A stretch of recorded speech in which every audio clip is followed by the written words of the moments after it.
ត្រូវដឹងរឿងទាំង5នេះសិនបើអ្នកមិនចង់ចាយលុយសល់ថ្ងៃការចាយលុយពិតជាងាយស្រួលខ្លាំងណាស់អ្នកណាក៏ចេះចាយវាដែរប៉ុន្តែការចាយលុយឲ្យបានត្រឹមត្រូវចាយលុយកុំឲ្យសល់ថ្ងៃទៅជារឿងពិបាកតោះ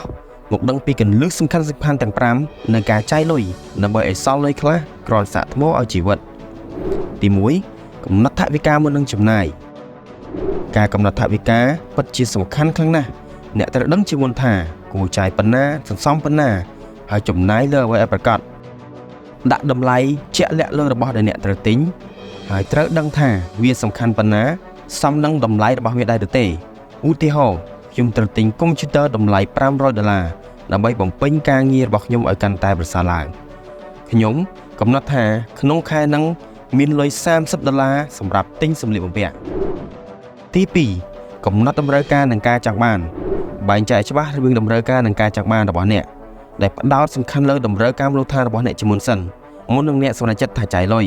ចំណុចនេះនឹងធ្វើឲ្យអ្នកចាយលុយត្រូវគោលដៅ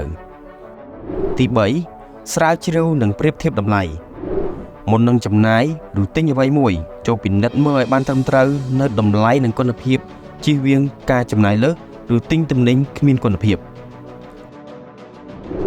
ទី4រៀបចំកញ្ចប់ថវិកា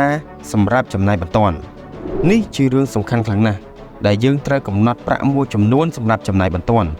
ពេលយើងជួបបញ្ហាណាមួយមើលមិនឃើញឬគ្រោះអាសន្ន